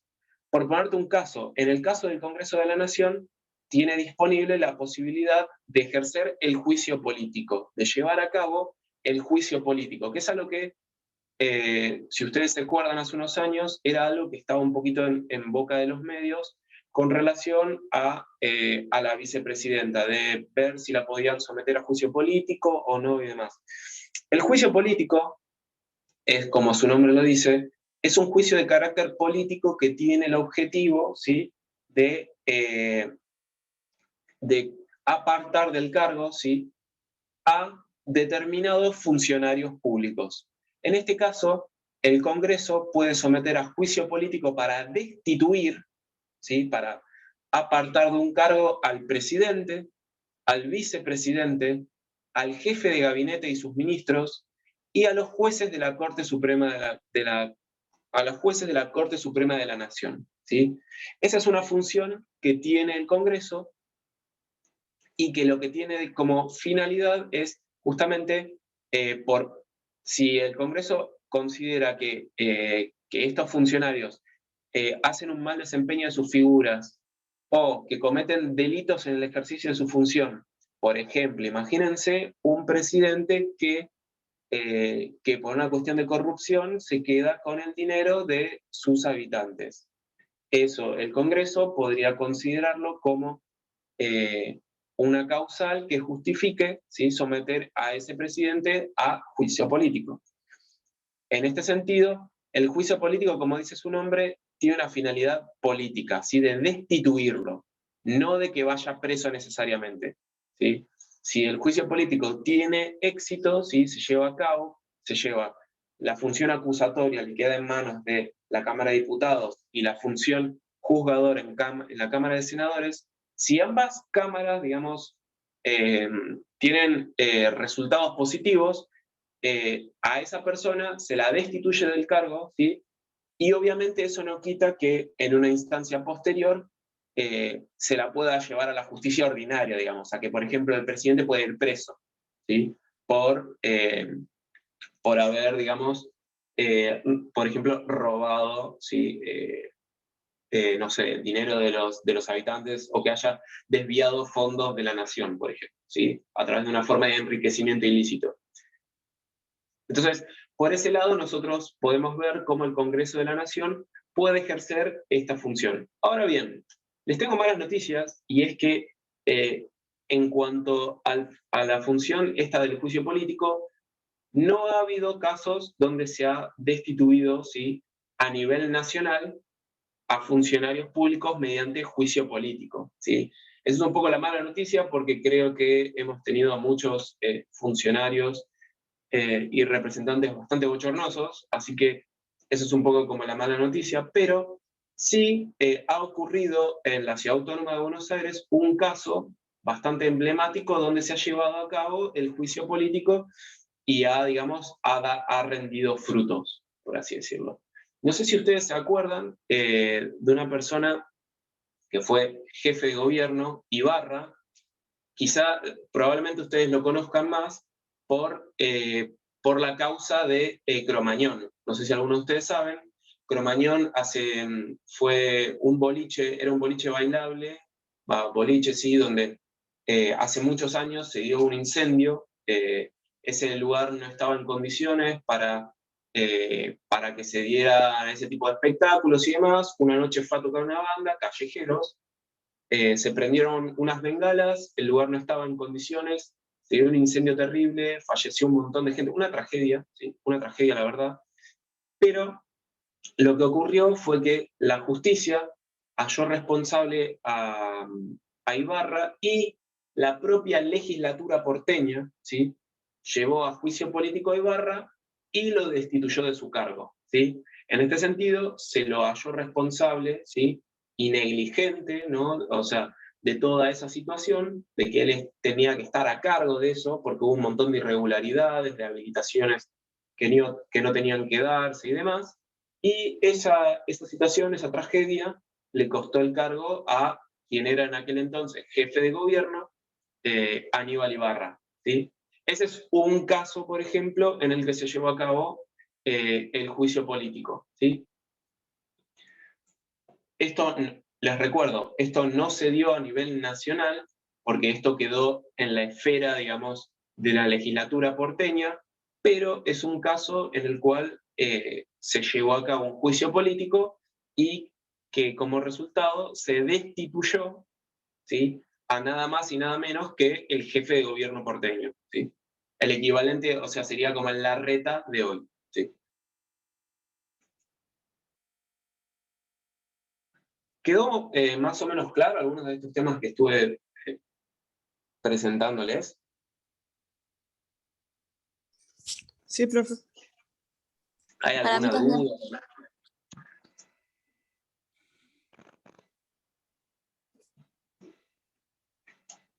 Porque ahora me gustaría, que tengo la garganta bastante tomada, me gustaría escuchar ahora su opinión y un poco que me hagan un raconto, ¿no?, de su experiencia leyendo y haciendo el análisis, ¿no?, de la parte del documento, ¿no? Primero, me gustaría que alguien tome la palabra para hacer una especie de resumen, de síntesis del contenido, ¿no? Y que un poco pueda situarnos en el contexto histórico de ambos procesos, ¿no?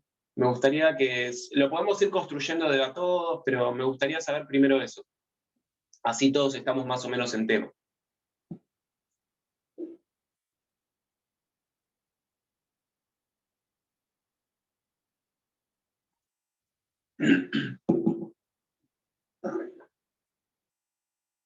No se amontonen, chicos. No se amontonen, no me tapen el chat.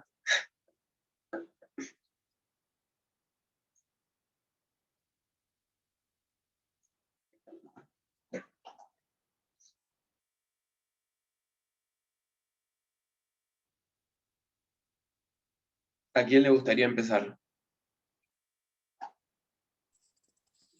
Creo que con la primera parte es que se llevó un tiempo mucho debate por el tema de que primero fue una ley debatida en el año 2018, pero que no contó con los suficientes votos en el Senado para ser aprobada y que se volvió a debatir en el año 2020, que fue el año pasado, en sesiones extraordinarias. Creo que ese es uno de los elementos que como, más que yo, podía rescatar y que, bueno, contó con la aprobación tanto en diputados como en senadores y que el presidente, que el Poder Ejecutivo promulgó la ley.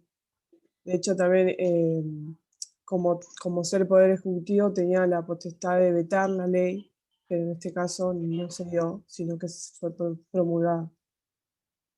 Y en cuanto al el contenido, bueno, estuve leyendo bastante con respecto a que las mujeres y las personas gestantes tienen la posibilidad de acceder a una interrupción voluntaria del embarazo hasta la semana 14, inclusive. Se supera ese plazo bajo diferentes, me salía requisitos, pero en realidad son situaciones, que es si hubo un caso de violación y que si hay riesgo de la persona. Y Bueno, bueno, me gustó. Sí. no, que después, bueno, hay otros, como que hacen una serie de nombramientos a cómo debería actuar el personal de salud, que debe ser confidencial, debe ser seguro y demás. Bueno, es una muy buena síntesis. La verdad es que sí, o sea, no es solamente para empezar, el contenido de la ley no ocupa únicamente a la instancia de aborto, ¿no? Sino que hay como de cuidados previos, durante y posteriores, ¿no? Como que eso está bueno tenerlo en cuenta, sobre todo con cuestiones más vinculadas a la salud, a la atención, para evitar estas instancias de violencia obstetricia, bueno, no sé cuál de las dos. Se supone que yo debería saber cómo se conjuga, cómo se declina estas cosas, pero no las sé. Vamos para los bloopers de YouTube. Pero sí, la realidad es que hay algunas cosas de lo que vos mencionaste que están muy buenas. Una de ellas, que me llamó la atención que lo tuvieras en cuenta, es esto de que en el caso de 2020 se dio en el marco de sesiones extraordinarias. Así que ahí ya estamos identificando algunas cuestiones de cómo opera el Congreso, ¿no? De que existe un proceso, ¿no?, de sesiones ordinarias, donde el Congreso, digamos, desempeña su función legislativa de forma convencional, pero en este caso, como uno de los elementos, uno de los condimentos bastante interesantes que se dieron, fue que el Poder Ejecutivo, ¿sí?, ordenó extender el periodo de sesiones del Congreso para tratar este proyecto de ley, que de hecho, si mal no recuerdo, fue en la época de las fiestas, fue como entre Navidad y Año Nuevo, o sea, Sí, fines de 30 de diciembre, ¿no? diciembre fue. Claro, o sea, fíjense cómo, digamos, ahí se puede decir que el Poder Ejecutivo, ¿no?, también intervino para posponer el tratamiento del proyecto de ley, para que se diera ese debate en el recinto del Congreso, ¿no? Eso me parece algo interesante.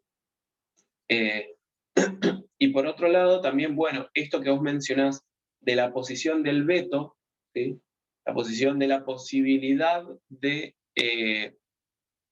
poder intervenir, ¿no?, de que el Poder Ejecutivo intervenga por la negativa en un proyecto de ley, también me parece muy interesante, ¿no?, porque un poco habla de, cuando recién estaba mencionando esta posibilidad de que un poder constituido un poco intervenga sobre la voluntad del otro, ahí lo podemos ver muy claro, ¿no? Desde este punto de vista, el Poder Ejecutivo, por ejemplo, ¿no?, ante el proceso de formación de las leyes, podría tranquilamente poner un poco el freno de mano, ¿no? Poner el freno de mano y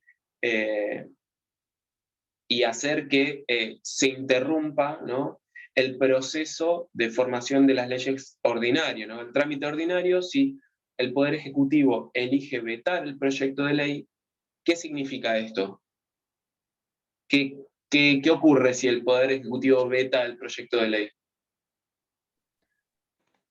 Tiene que dar una justificación de por qué no lo va a promulgar, no se va a publicar y no se va a llevar a la práctica la ley. Eso quizás lo puede, o sea, lo puede llevar a cabo más para un poco satisfacer la voluntad de sus votantes. Eso quizás puede tener más, quizás un color político, pero el presidente está habilitado para hacerlo, digamos, para vetarlo. O sea, nada le impide que vete un proyecto. El tema es que cuando veta un proyecto, eso vuelve a la Cámara, ¿sí?, a las cámaras del Congreso, y requiere una mayoría excepcional, ¿sí?, no solo la mayoría absoluta de la mitad más uno, sino que lo que requiere también es una mayoría especial de los 2/3, ¿sí? Así que imagínense, con lo difícil que es alcanzar la mayoría absoluta, imagínense los 2/3. En la mayoría de los casos, esa instancia de veto es casi como una sentencia de muerte digamos, para un proyecto de ley. Entonces, casi eso impediría, o sea, podría impedir, ¿no?, que el Congreso lo trate, pero en este caso, en ambos casos en realidad, tanto en el caso de Mauricio Macri y de Alberto Fernández, en ninguno de los dos casos se barajó la opción del veto. De hecho, creo que Macri, una de las cosas que dijo fue algo así como, si bien quizás yo no estoy plenamente, ya no, Maxi, si bien por uno u otro motivo no estoy plenamente de acuerdo con el proyecto, no lo voy a vetar, dijo algo así. Creo que medio raro, porque dijo como que, creo que había dicho como que, bueno, dio la posibilidad del discurso y después cuando terminó el debate, cuando fue en proceso de campaña electoral, dijo como que Argentina, o no recuerdo muy bien la frase, sino algo así como apoyar el proyecto Pro Vida y bla, bla, bla. Entonces, como que no quedó bien claro la postura, dijo, bueno, yo quizás voy a dar la apertura o voy a dar la apertura que se dé un debate, pero en cuanto a posicionamientos nunca en ese proceso, en el proceso que se estaba debatiendo la ley, ¿no? Nunca dio una postura con respecto al proyecto, digamos. ¿Qué opinan los demás?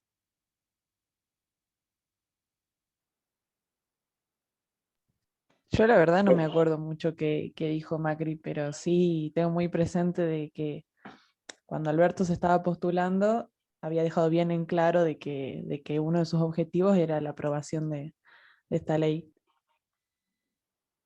Eh, yo me acuerdo que porque en un momento abrió un poco la boca Macri sobre esto, dijo algo así como esto de que iba a dejar como que corra su camino el proceso del Congreso, ¿no? Que digamos que él no iba a, digamos, a ir en contra de la voluntad del Congreso, un poco como haciéndose esta idea de que, bueno, un poco esto es lo que elige el pueblo, yo no voy a ir en contra de lo que elija el pueblo, aún si capaz no estoy como enteramente de acuerdo, o sea, claramente si hubiera estado a favor del aborto habría sido un poco más explícito. Creo que fue una respuesta bastante tibia, ¿no? Como para no generar más, para no caldear tanto el asunto, pero lo que dijo fue, bueno, habilito el debate en el Congreso y no lo veto en ese caso. Pero me parece que eso era más una postura también para conciliar probablemente con sus votantes. Quizás mucha gente que votó a Macri eh, era pro vida y no tenía que, o sea, y él también un poco se estaba dirigiendo hacia esa gente quizás. Entonces, también hay que pensar, ¿no? Que todos estos procesos se dan dentro de digamos, un contexto político, ¿no? Y que también, a ver, tanto como Alberto Fernández, que lo usó como si se quiere, un elemento importante en su plataforma de campaña, también probablemente Mauricio Macri sacó rédito político de toda esta situación, ¿no? Digo, entonces, no nos olvidemos nunca de que este tipo de situaciones se encuentran insertas, ¿no? En un esquema, ¿no? político más general.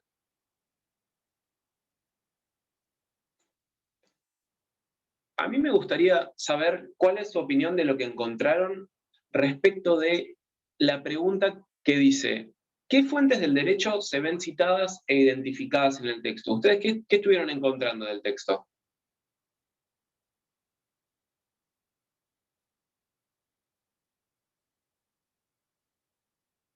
¿Hacia dónde se remitieron? Hace mención a diferentes artículos de la Constitución, diferentes leyes en la Constitución. Creo que eso es uno de los elementos que más noté con respecto a las fuentes del derecho. Y sí, creo que sí, tengo que volver a leerlas para volver a encontrar otros, pero creo que esos son más. Con respecto a los derechos tutelados, me generó una duda porque no estaba muy segura en cuanto a qué se refería. Creo que tenía que ver más con, me salía como más, bueno, los artículos que hacen mención sobre el sistema de salud, pero no estaba muy segura. ¿Y ponele, tenés ahora el texto a mano como para señalármelo? Porque yo lo tengo acá, si lo vamos viendo entre todos, pero a ver si se ve, sí. Sí, sí. Así lo podemos ir como compartiendo para todos.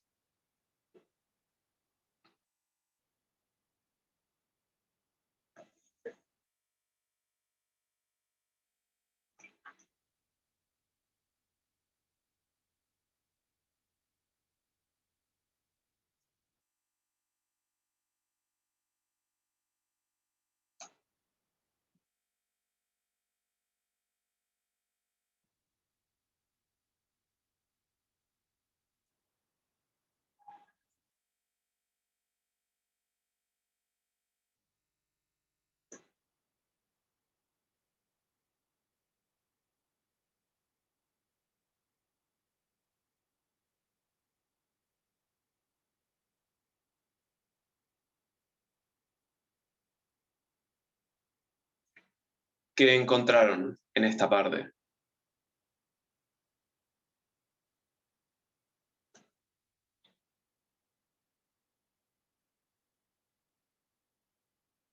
¿Con respecto a qué, profe? Disculpe. A la parte de fuentes del derecho y de los derechos tutelados.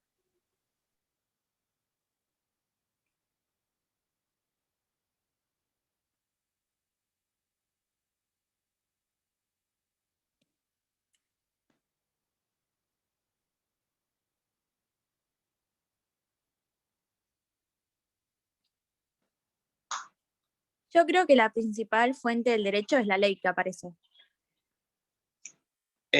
A ver, la ley es o sea, es una fuente del derecho a la cual nosotros nos estamos remitiendo, ¿sí? Pero dentro de la ley también, digamos, las personas que redactan esta ley se remiten a otras fuentes del derecho. A esas son las otras fuentes del derecho a las que yo quiero ver si ustedes las pueden ir identificando. No sé si es fuente del derecho, pero menciona mucho a la ley de educación sexual integral como para trabajar conjuntamente. Bueno, esa podría ser una, digamos, paralela, ¿no? Porque si lo pensamos, sería una ley también nacional, o sea, que se tiene que aplicar en todo el territorio. Sí, esa podría ser una. Ahora, ¿hay leyes superiores a estas?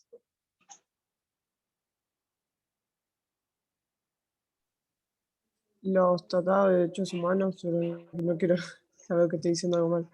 Claro, exacto, a esta parte. Miren, esta parte, acá nosotros nos estamos refiriendo a todo un marco normativo constitucional, ¿sí? En este sentido, acá, si se fijan, ya no estamos hablando sobre un ámbito de leyes federales, sino que nos estamos remitiendo concretamente a nuestro marco normativo constitucional, ¿sí? Al punto más alto de nuestra pirámide, ¿sí?, de normas. Porque tenemos la Constitución y los tratados internacionales sobre derechos humanos. Y acá, en este apartado, en el artículo 3, nosotros vemos una combinación entre estos tratados y además sobre muchos derechos tutelados. Ustedes se fijan, la primera parte dice, se enmarca en el artículo 75, inciso 22, esto que yo estaba mencionando hace un ratito para hablar sobre la función semiconstituyente del Congreso, una serie de tratados, y después, al final, fíjense que dice, en virtud de la protección que otorgan a, y una serie de derechos, ¿no? Y acá un poco también hay como referencias o guiños, ¿no?, a una serie de leyes, ¿no?, sobre identidad de género, sobre un montón de contenido, digamos, valorativo, ¿no?, para amparar a los destinatarios también de esta ley, ¿sí? Fíjense que estos tratados internacionales están por encima, ¿sí?, por encima de esta ley, porque esta ley es para aplicación nacional, o sea, en todo el territorio de la nación, pero también se están refiriendo, están haciendo mención a elementos que componen digamos, el punto más alto, ¿sí?, la punta de la pirámide nuestra.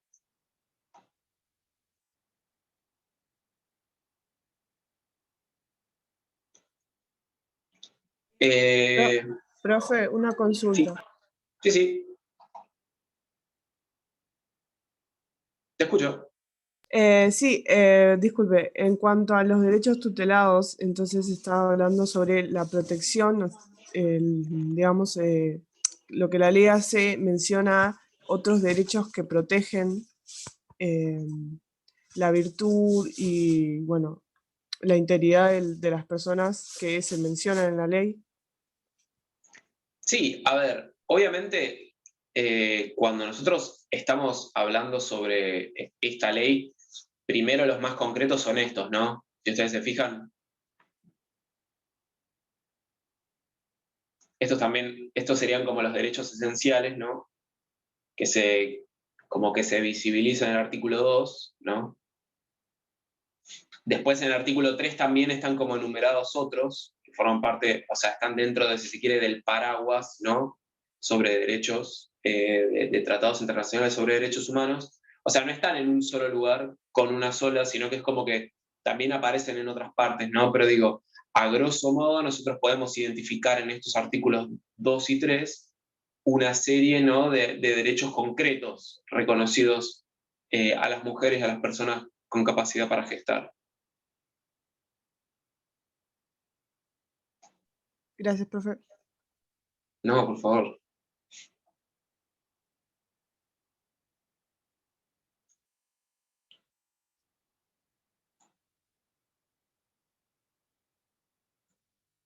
¿Hay alguna duda sobre este proyecto de ley? ¿Alguna cuestión distinta que hayan identificado, que les haya llamado la atención, que les haya cautivado el interés, o que hayan leído y que les haya resultado distinto de las otras, del DNU, por ejemplo, que leímos, o de la otra ley que leímos?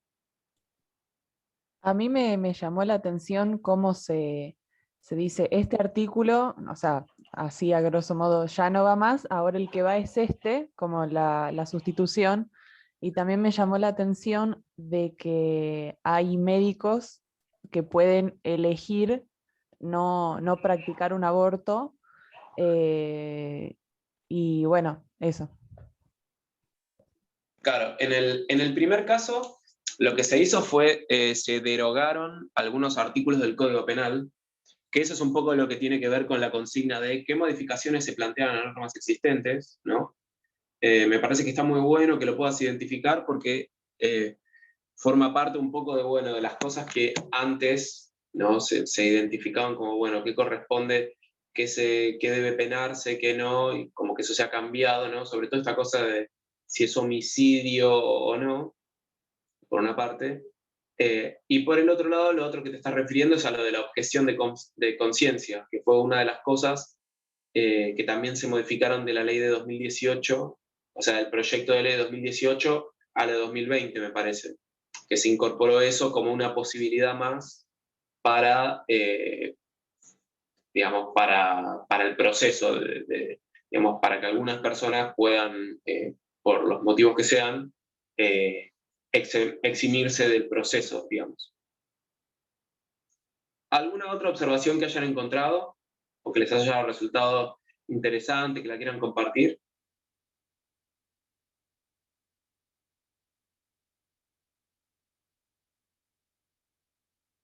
Creo que también el tema de que no incluye solamente al sector público de salud, sino también a las obras sociales, como el sector privado.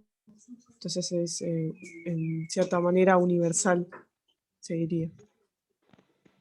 Claro, que es, a ver, una de las cosas que tiene ahí como un elemento interesante es, bueno, obviamente se va a aplicar en todo el país, ¿no?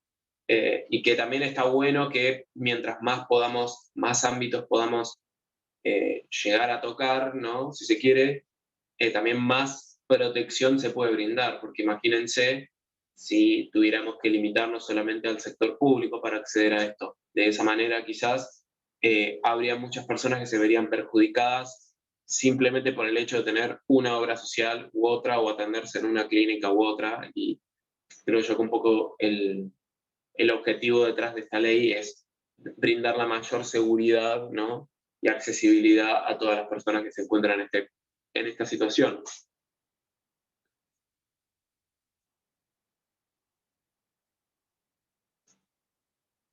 ¿Algo más que les gustaría comentar?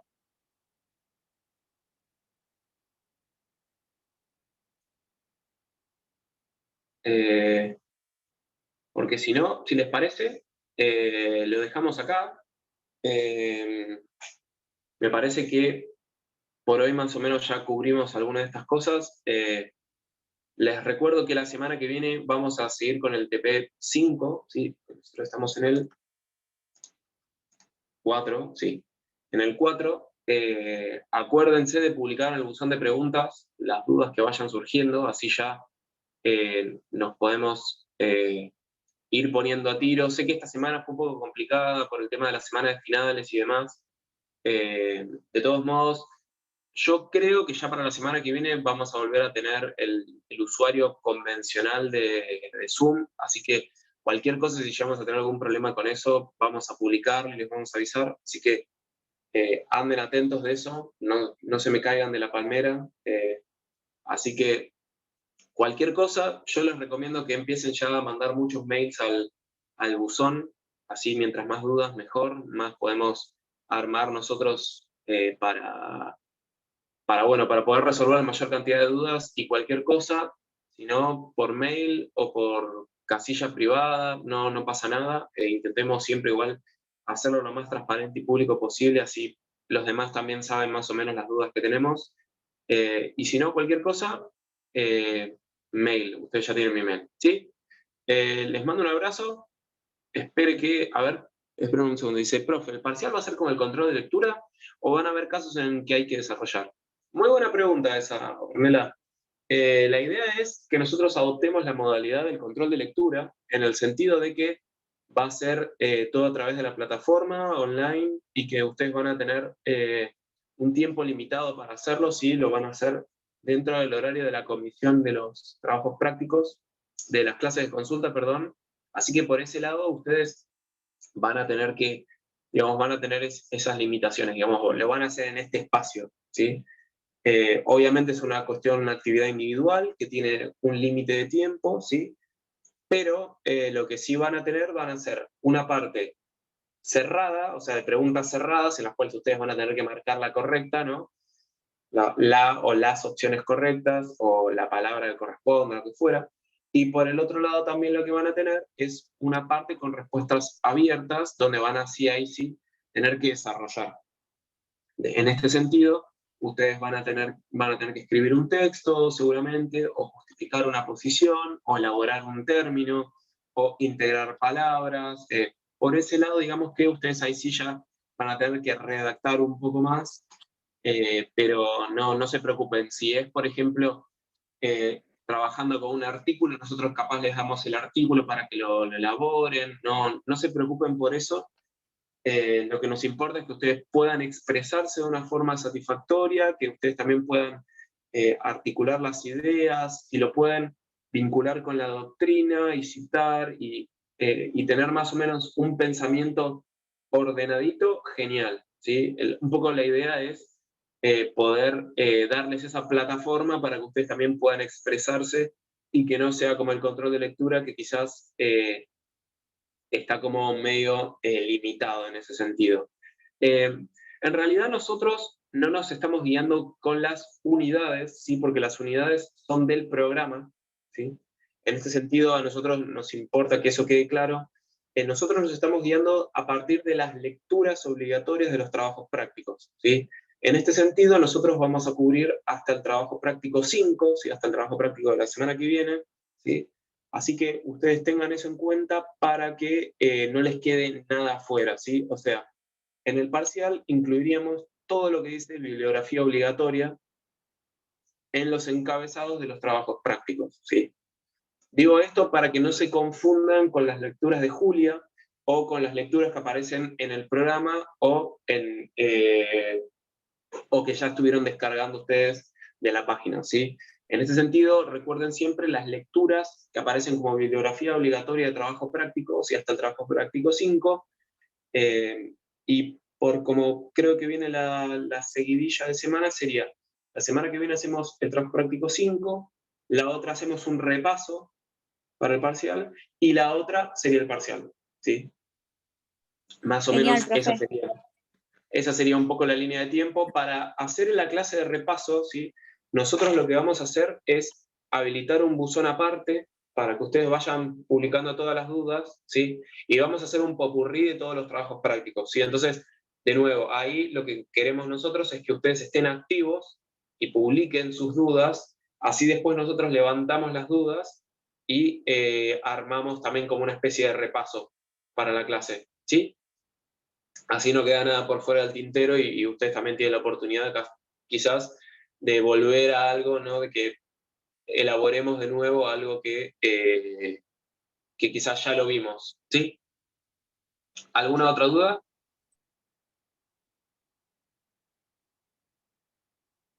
Creo que no. Porque, bueno, cualquier cosa igual, ya saben por dónde comunicarse con nosotros. Les mando un abrazo, espero que tengan un buen finde, que no nos agarre la lluvia, y bueno, nos estamos viendo. Un abrazo. Chao, Gracias, chao. profe, nos vemos. Buen fin de. Gracias. Buen fin de profe, cuídese. Gracias, igualmente.